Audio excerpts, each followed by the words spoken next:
Hi there, and thank you for joining us on the Overcomers Overcoming podcast. We feature those who are in the process of overcoming or have overcome any type of life encounter, life obstacle that at the time seemed to be almost insurmountable. With this podcast, we have three objectives in mind. Our first objective is we want you to know with a confident resolve you are not alone. We want to work with you. We want you to know there are others who are working with you, who want to help you through whatever you are encountering, and together we will get through whatever you're experiencing. Our second objective is there are multiple options for any life encounter you are facing. We want to help you develop a resolve that there are various options and solutions to any life dilemma. Our third objective is to help you with critical thinking skills. If you're encountering something that was possibly a decision you made sometime in the past, and if you had the opportunity for a life redo, you would make a different decision. We want to help you with those critical thinking skills that can help you make an informed decision and not encounter what you're going through at the moment. We are the Cooper Culture, a veteran-owned business. We work with business personnel and families to develop and sustain connected relationship cultures within their families and organizations. That type organization is one where people feel wanted, appreciated, and genuinely a part of that organization. I'm with my wife and business partner, Marty, who has helped me facilitate this podcast. Today we feature Jonathan Schwartz, who discusses with us his traumatic childhood experience that carried into his adulthood. He was 46 years old before he sought therapy, having gone through 6 years of incarceration for crimes he committed, gambling and money embezzlement. It is an amazing story of what his childhood experience resulted in him doing in adulthood. He is, by his own definition, a jail nerd. He is very forthright in describing the emotions and everything he went through. And his story is one that can benefit a lot of people who might be experiencing some sort of trauma and how to overcome the past. He is very articulate in saying he's not a victim of his past, he's a victor over his past. Marty, what are some takeaways our listeners can gain from Jonathan? Like you said, this is an amazing podcast about someone that has overcome so much and how genuine he is and how much he wants to help people. But we were just talking about being abandoned, how that alone can cause trauma for a child. Jonathan talks about how he has overcome and how much he wants to help others overcome whatever they've gone through. It is a great life story. He has a great life experience. Jonathan's heart mission is to help others not have to continue with the trauma that he and others are experiencing. Let's listen and learn together. Jonathan, great to have you with us. Our listeners are going to be very interested in learning about your background as much as you want to let us know. You have suffered from, or you've endured and you've overcome a childhood trauma. And we don't need to go into great detail about that, but maybe discuss kind of a somewhat top level, whatever to whatever degree you want, what it was in your past that resulted in trauma, that resulted in some adult behavior. And it seems, Jonathan, in hindsight, you've put a lot of what was your childhood trauma into the past. However, I just choose to believe that there's a possibility that anything could trigger or activate a thought and so forth. And maybe you're at a point in life where you now know how to manage that. And whereas in the past you weren't exactly sure how to do that. Jonathan, it's great to have you with us. We're very interested in whatever level of detail you would choose to discuss your life, but we're very interested in learning how you have overcome the past. Well, thank you for having me, both of you, on your podcast today. And yeah, as it relates to my childhood trauma, I grew up in a beautiful place in upstate New York, otherwise known as the Borscht Belt. I don't remember a lot of my childhood because for 46, I'm 56 years old. For about 46 years, I suppressed my emotions and my childhood trauma, which, you know, basically was my father, in short, abandoned my mother and myself and my younger brother when I was 4 years old. So my mother unfortunately had to take three jobs to put food on our plate, roof over our head, and clothing on our back. I have a lot of, so she took out a lot of that on me. As an adult now, have forgiven her because forgiveness is important, not just for me, but for her to hear that. She happens to be my rock today. She's battling stage 4 lung cancer for over a decade, and someone I speak to every day just to say I love you because I don't know if she'll be here tomorrow. That being said, the childhood trauma played clinical evidence. Now, as a therapist, clinical evidence can support this, which is a childhood trauma or any adverse childhood experiences that are not resolved or dealt with can follow you into adolescence and adulthood and can create a lot of health conditions, which I've had a lot of health conditions, coronary artery disease, back, neck fusions, left hip replacement, likely because of the stress I put on my mind and body from that trauma. Additionally, I made a lot of poor choices, a lot of maladaptive behaviors, including not but limited to my gambling and drug addiction for a 6 year period, which led me down a dark road. But I'm not here to say that the trauma is something that I use as an excuse because I don't believe in excuse making. I experienced the trauma. I chose not to deal with it for too many years. And as a result, there were severe consequences. So, for listeners out there that have trauma that's not yet resolved, I invite you to please, go see a specialist to help you work on your childhood trauma, not suppress those emotions, feel those emotions, and live life the way humans deserve to live, free of any past. Wow, what a great job of summarizing 45 or so years of trauma. Jonathan, I want to ask you, would you characterize your trauma as because your dad abandoned you and your mother felt the effects of that? Maybe something along the lines of, I, Jonathan, don't know who cares. I don't know who loves me. I don't know who accepts me. I too just feel abandoned. Would that be some of what went through your mind? As a child, yes. Today, as an adult, knowing that I've dealt with it, I'm a different person. I'm my authentic self. I didn't know who I was for most of my life because I didn't deal with the trauma. So I put up a mask, pretending I was Superman in my former career.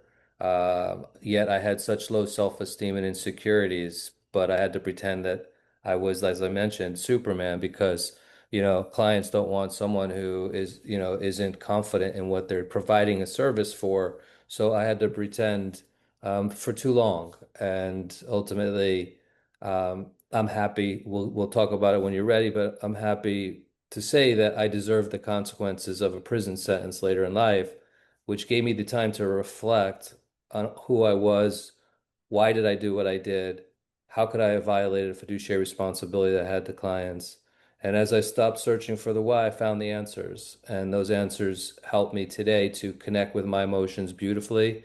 And as a therapist, invite clients to think the same way. Would it be fair to say, Jonathan, it took a prison sentence for you to take an introspective look to deal with who you are and why you're there before you made the change? I don't want to try to characterize it inaccurately. No, I think that's accurate. I mean, unfortunately, because I did not have the courage to ask for help, which I strongly believe in today, asking for help is a strength, but growing up, I felt it was a weakness. Uh, I do believe for listeners out there that absolutely, if you need help, please have the courage to ask for it. I didn't, and as a result, I needed prison to reflect that had I asked for help, years sooner, that I probably have a different journey. That being said, I don't live in my past, but I don't forget my past. I needed this journey because today I can say I'm proud of who I've become and who I'm becoming. And I think what's very important, Jonathan, is you're not how I'm characterizing what you're saying. You're not a victim of your past. You're a victor over your past. Your past does not define you. However, it did energize you for your present and your future. And again, I don't want to inaccurately characterize, but that's how I'm processing what you're saying. 100% that you are correct. Yeah, Wow. I don't believe in playing the victim role. Um, there was a time in my life that I did, right? But I'm far from perfect. I'm in a program, a 12-step program that's about progress. But when I returned home into society, I did play the victim role for many months, until my therapist said, "Time for you to stop. We don't play the woo me victim role anymore." You had time in prison, just, it was hard for me to adjust to society. And like in the past, I defaulted my fight, flight, survival mode, took me back to negative thinking, catastrophizing, woo me, when the reality is I don't believe any of that today. I'm able to change the narrative by rewiring my subconscious mind to positive reality-based self-talk. And I think that one of the many superpowers I have today is self-awareness, connecting to emotions, and positive self-talk. Now, you mentioned a therapist. I'm guessing, Jonathan, at some point in your life, you developed the confidence, if that's the appropriate term, the awareness that I need help, and you had the courage to ask for help. How old were you, or how many years into your trauma? Was that 40 years or so before you sought that help? Absolutely. Unfortunately, the answer to that question is yes. I mean, I waited, like I said, literally 46 years to deal with all of this. So I, the 6 years during my gambling and drug addiction and white collar crime of embezzling money to fund my gambling instead of taking it from me, was all because I didn't ask for help and I didn't deal with my trauma. And so I own that because it's the poor choices that I've made by not asking for help, by not being vulnerable and saying how much I'm hurting and the pain that I'm enduring and doing things I never thought I would do to violate my what I thought I had a moral compass and integrity, but clearly back then I did not. All that to say that that's yesterday. And I've overcome that because I found the vulnerability to ask for help when I came home from prison. And in prison, I also sought help through reading and knowledge and just being open and honest with a handful of quality men that I shared, prison time with. So, um, I hurt a lot of people, my kids specifically, and I'm still repairing those relationships every day. And I don't play the victim role because they want to see a dad that they don't necessarily yet trust the words that come out of his mouth. And I respect that. And that goes for anybody trying to earn back trust from addiction or anything else. It doesn't come from the words out of our mouth. It comes from our behaviors on a daily basis. And if people want to see changes in me, specifically my kids and my other, important people in my life, they can observe me daily and hopefully they'll be proud of what they see compared to what they used to see. I want to take you back to when you're approximately 46 years old. If I'm processing what you're saying correctly, you were incarcerated at the time, and I'm processing, Jonathan, you had a mental transformation, I'm going to call it, that, hey, I cannot continue doing what I'm doing. I need help and so forth. At that point, and what I'm trying to project right now, there may be a listener who's saying, I am right now where Jonathan used to be. Jonathan, what was it, you by yourself reading books? Was it anyone else that helped you with that mental transformation that said, I've got to have additional help beyond this? The listener's very curious. Did you do it on your own? Did you have other encouragement? What was it that brought about that transformation moment? I spent a lot of time alone in prison, because I knew why I was there and I knew when I came out. I wanted to be a better version of me. I didn't know how to become a better person of me just yet, but I took a lot of time to reflect, as I said earlier, and that self-reflection, being honest with my self-reflection and recognizing how I, like I said, how specifically how I hurt my former partners, my clients, the direct and indirect victims of my crime, my community that I lived in and raised my beautiful children in, and how I ruptured so much of my family dynamics, my mom, my stepfather, my brother, that I needed to change and I wanted to change. So for the first time I mean, I was scared every day for 6 years. Like, when am I going to get caught? I wanted to get caught, but I didn't have the courage to surrender and volunteer, what I was doing. Just again, because of those insecurities and the fight, flight, survival mode one has from trauma and even in addiction. But it really did happen by myself. I kept my head down. I didn't get into any arguments in prison. I was a nerd in prison. Excuse me. I adopted the nerd mantra. Excuse me. I'm a proud nerd today. I try to do the right things every day, but again, I'm a human. I'm not perfect. But the point is that I try. And just by really spending time in my own head and learning how to change the inner dialogue in my head, um, I came out a better person, but I still needed to do some work. And that's when I started working with a therapist on EMDR, and that was very helpful for me. Wow. So 6 years of introspection of, man, I've got to do better. And uh, very shortly after being released, you sought the therapist. And now, for those of us who are uncertain what EMDR is, tell us what that is.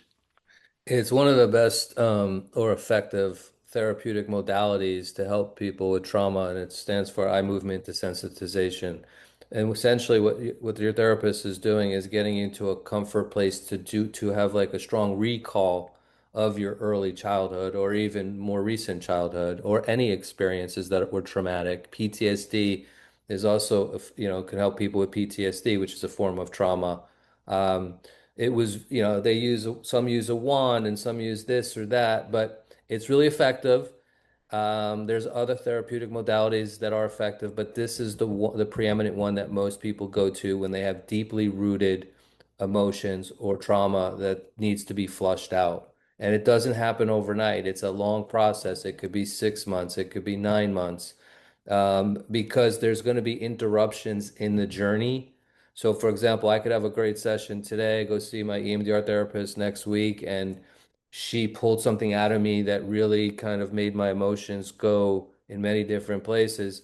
A good EMDR therapist is going to say, okay, let's stop this session. We tapped into something. We'll get to that next week or the week after.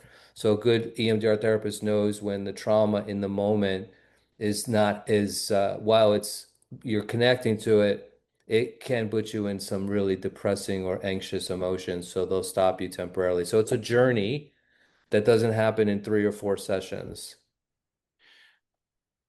I want to ask you, did you find resources within the prison that helped you during that time? Unfortunately, yeah, there's no resources really in the prison system. When you get sick, they tell you to walk the track and drink water. Hmm. Um, I surrounded myself with a handful of really quality men that were smarter than me, and we all were there to help each other.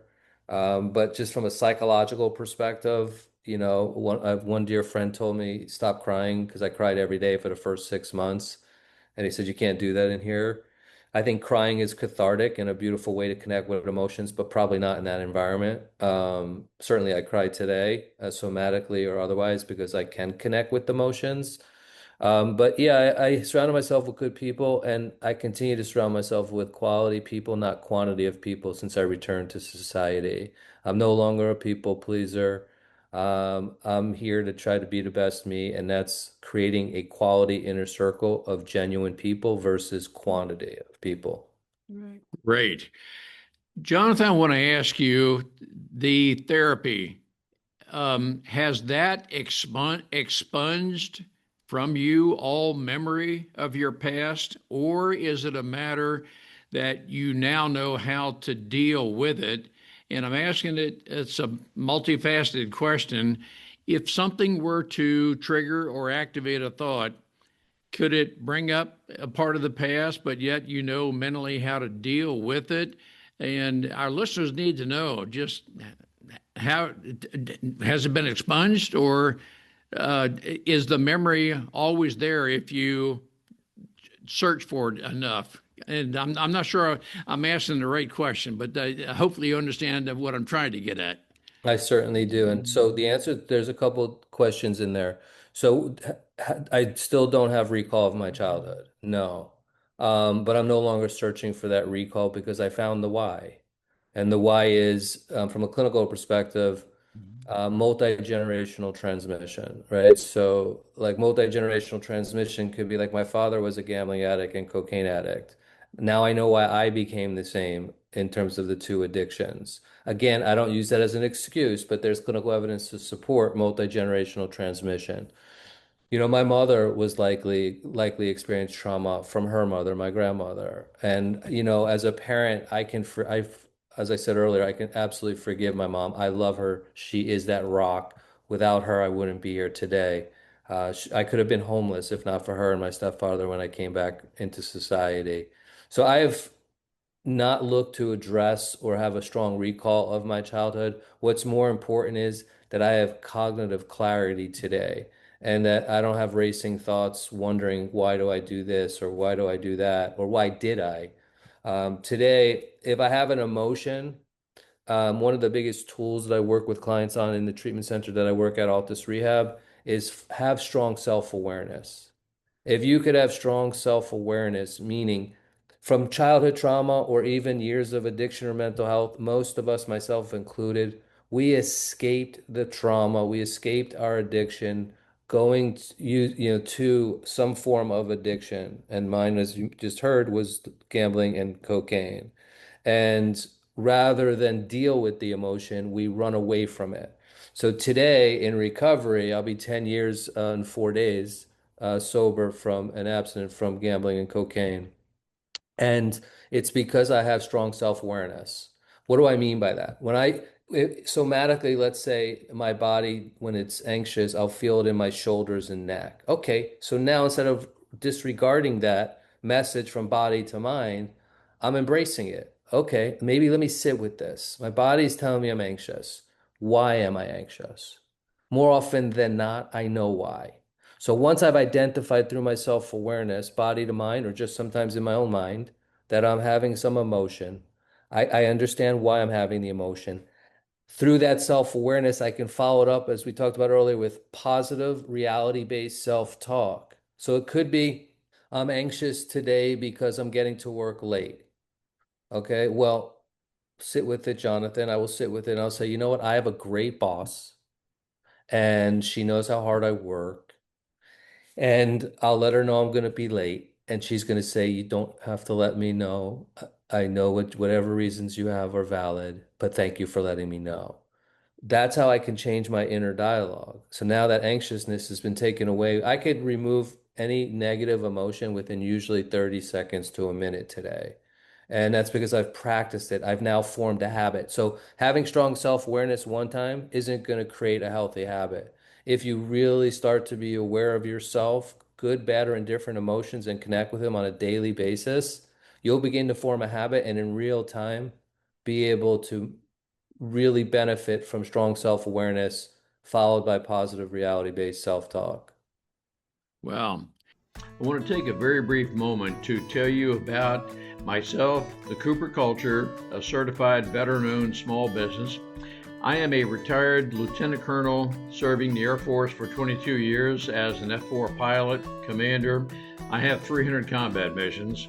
I specialize in executive leadership training, team building, and workplace culture, where we help businesses to develop a culture of loyalty, trust, and by developing personality traits and personal strengths, we can help identify those traits that support the company's objectives. We do this through half-day and all-day training shops. I'm also a public speaker where I welcome the opportunity to speak with your group, to help you develop your team to the point where people are loyal and they know exactly how they fit in the organization and contribute to your strategic objectives. Through that, you will have a very profitable company and a psychologically safe space where people know they can freely discuss everything about the company themselves, and we are always working together to progress. Contact me at ron@thecooperculture.com. Our website is thecooperculture.com. Look forward to the opportunity to speak with your group, work with your group, to take your group to the next level to where we soar together. Let's work together. I want to ask you, it took you 45 plus years or so to reckon with and so forth. Did you at one point, when you felt you had overcome, you felt very positive about it, did you explain to people, hey, I want to ask forgiveness and of the past and what I've done to you and so forth? And Jonathan, what I'm leading up to, did you encounter people who say, oh, come on, Jonathan, you've been this way for almost 50 years. Why should I think you have overcome 50 years of? Did you face that kind of reality? I did, and I did it not through seeking forgiveness, but by making amends to people. And that's what we do in the 12-step program. When we get to that right step, call it step 9. It's we want to make amends to those that we harmed, right? And so we're not saying I'm sorry. We're just recognizing the harm that we caused the individual, and we're identifying the harm. And some receive that amends process well, and others say, I don't really care, meaning, go F yourself. And that's okay, because when you do amends, you're not doing it for anyone but yourself. Same thing with forgiveness. I'm not seeking forgiveness by doing amends. I'm hoping that my amends helps me forgive myself. Great. I want to ask you somewhat of a closing for this portion of the podcast. You categorize yourself as an incarcerated nerd. What do you mean by that? Everyone that comes to treatment, and I don't like to use absolutes. So most people that come into the treatment that I work at, I let them know that I'm a nerd, because therapists should not self-disclose unless they believe it can help the client. So not only do I have the academia behind me by going to grad school to become a marriage family therapist, emphasis in addiction and trauma, but I also have lived experiences. And so my lived experiences with people that also struggle with addiction, trauma, has really helped me establish a therapeutic rapport with them almost instantly. And that's the benefit of working in treatment with people, my brothers and sisters, I call them, much like me. So I say to them, just so, not maybe in the first session, but when we get to know each other and build more of a rapport, when I facilitate groups as well, I'm a nerd. And they say, they laugh, and they say, why are you a nerd? I said, because I don't want to be the Jonathan that made so many poor choices and take risk. I'm risk adverse today. And by being risk adverse, that means I'm following as best as I can the principles of the 12-step program, which means I'm trying to practice rigorous honesty. I'm working on my own defects of character that may surface. So by trying my best to do the next right action, I feel like I'm a nerd. I'm not willing to take any risk, or I'm not willing to exercise any of the negative consequences if I were to relapse or just make more poor choices. So because I'm not willing to take that risk, I love being a nerd, or calling myself a nerd. It's a way that I can emulate through my modeling being nerdy to others, so that they don't make mistakes. Because if we don't have something like the nerd title and we want to just keep the same title, we may go back to our patterns and behaviors of yesterday. And I certainly don't want to do that. I appreciate what you just said. Jonathan, I want to ask you about what I think could be a very valuable follow-on episode. You mentioned very briefly about working with what I perceive to be an understanding supervisor, and you told her that you may be late, and she's acknowledged, yep, no problem. I want to ask you about the possibility of discussing with us what somatic therapy is, and then how can you, others like you, find the right culture, the right supervisors who understand you and so forth. And I don't know that I'm characterizing this correctly, Jonathan, but that's how I'm processing that very brief statement. And I am addressing what I'm saying as what we leaders need to know, compassionate leaders, that you have overcome, but you are a product of trauma, and anything could trigger a thought and so forth. And I just choose to believe that as we are empathetic with you, as we have developed and we accept your talent as being very valuable to our company, yes, we're willing to make adjustments with you and so forth. But I'm addressing this from a leadership standpoint. Would you be willing to come back for another episode to discuss that somatic therapy and how you can best work with leaders? It'd be my pleasure. And just to say, I just wrote an article for a medium called it's basically it's just it's I don't know how to describe it, but it's called Authority Magazine, and the title of the article was How to Go Beyond Your Comfort Zone and to Grow Both Personally and Professionally. I'm really proud of that article. So if any of your listeners want to go to Authority Magazine and look up Jonathan Schwartz, how to go beyond your comfort zone to grow personally and professionally, I think that could help people like myself because we tend to stay in our comfort zone. I call it the sunk cost fallacy, which is, why are we staying there? We're staying there because it's comfortable. We think it's comfortable. And so the sunk cost fallacy is basically saying, stay there. You've already invested so much time there. Why would you go to another place? Well, therefore, that's why for the title, sunk cost fallacy, if we go to outside of our comfort zone, we'll see really great changes in ourselves. But I would love to come back to your podcast. I could talk forever, so I'll stop. But we'll talk somatic. We'll talk about the opposite of addiction is connection, needing a community. A sense of community in our lives really helps people like myself. I'd love to anytime. I appreciate the time you both have given me today, so thank you. I'm going to add, and I always do, that's a narrative description of this podcast. Would you be willing to include a link to your article so our listeners, when they read that narrative, can download that article? Absolutely. I'd be happy to do that. Thank you for asking. Great.